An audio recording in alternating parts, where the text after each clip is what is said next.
ورونو روجا دا صرف د پیشمنی او د افطاری نومه نه دی. بس پیشمنی وکاو د سرخان د افطارو نړک د پیکوړو د شهرو نړک. رمضان او روجا صرف د خوراک او د سکات نه خلی د بندولو نومه نه دی. دا یو روحانی تربیتی کورس دی. الله پاک د خپل مسلمان بنده د باره مقرر کړی دی. د دې اصل روح چې کوم دی هغه دا دی چې د هر روزهدار مسلمان په زړه کې د الله یره پیدا شي. د هر مسلمان روحه د دنیا نه لږ ووري او قیامت هغه رامخې ته کړي. د رمضان د میاشتې او د دې د روژې اصل مقصد دا دی مسلمان خپل بدن او د بدن هر اندام په عبادت او په طاعت باندې اموخته او عادت کی.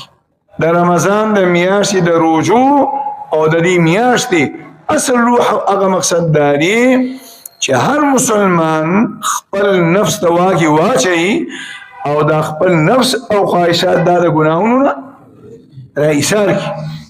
او د رمضان د میاشتې او د دې د روجو اصل روح او مقصد دا دی کال یولس میاشتې دی په مادیاتو باندې خواري او محنت کړی دا اوس په روحانیاتو باندې عمل وکړه هغې باندې محنت وکړه.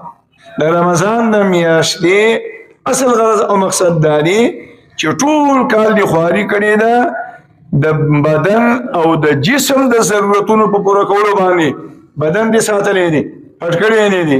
اوس د رمضان په دې میاشت کې به دې بدن کې دننه یو پټ طاقت پروت دی چې د هغې نوم روح دی. لږ په هغې باندې څه وکړه هغې باندې خواري وکړه هغه صفا را صفا کړه. د رمضان د میاشتې او د دې د روژو اصل غرض او مقصد دا دی مسلمانان ورونو چې د مسلمان د بدن د هر اندام د هرې ګناه نه روجه شي او داسې خوف داسې یره د آخرت داسې فکر د مسلمان په زړه باندې غالب شي چې دی په توره تیاره کې ناسي هم د ګناه نه رامنع کوي او چې دی په بیابان کې ایکي یوازې وي هم د ګناه نه رامنع کوي. د دې نوم دی تقوا. قرآن کې الله د روژې همدغه مقصد ذکر کړی یا ایها الذین آمنوا کتب علیکم الصیام کما کتب علی الذین من قبلکم لعلکم تتقون. د روژې د مشروعیت مقصد هغه تقوا ده او تقوا د دې شی نوم دی چې کومه درته بیان او یو دعا ده الله پیغمبر موږ ته ښودلې ده. عبادة ابن صامت وایي چې کله به د رمضان میاشت رانږدې شوه کان رسول الله صلی الله علیه وسلم یعلمنا هؤلاء الکلمات.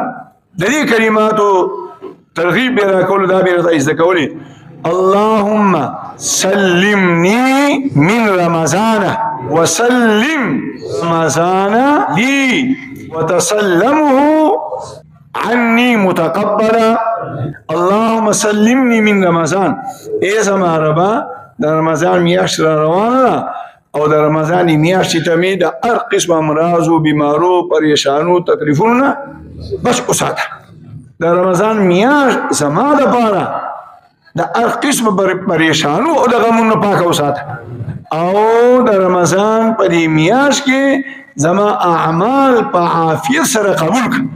الله جل جلاله دې دغه دعا د خپل حبیب زمونږ په حکم قبول کړي او الله دې د ټولو مسلمانانو په حق قبول کړي. الله دې موږ او تاسو څه پته لګي اوس سره روغ دی که بس بیمار لګوس نه تو فلانه کاروش نو الله پیغمبر خو دا دعا نه کوي چې یارانی به کړي د دنیا مواد به راجمه کړي او اشعار به راجمه کړي بادیان به کورون ته راوړي پښمنی به کوم دا به کوم هغه به کوم او هغه میاش کې به هغه نه ونانی به داسې بیماری کې مبتلا شي ارسه به بند پاتې شي.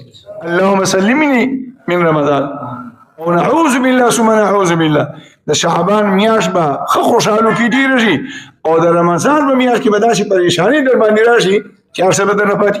دا الله پیغمبر ما ولا روح کا او د رمضان میاش نه ما د پریشانونو څخه خالی کا او دغه رنګي ځان به ستړی کې ستړی به کې د دنیا خواریانی به وکړي او الله به یو عمل هم نه قبول ځکه د الله پیغمبر به وشي الله په سلامتیا حیا عزت سره د رمضان د میاشتې زما د عمل څخه قبول کا نو الله دې قبول کړي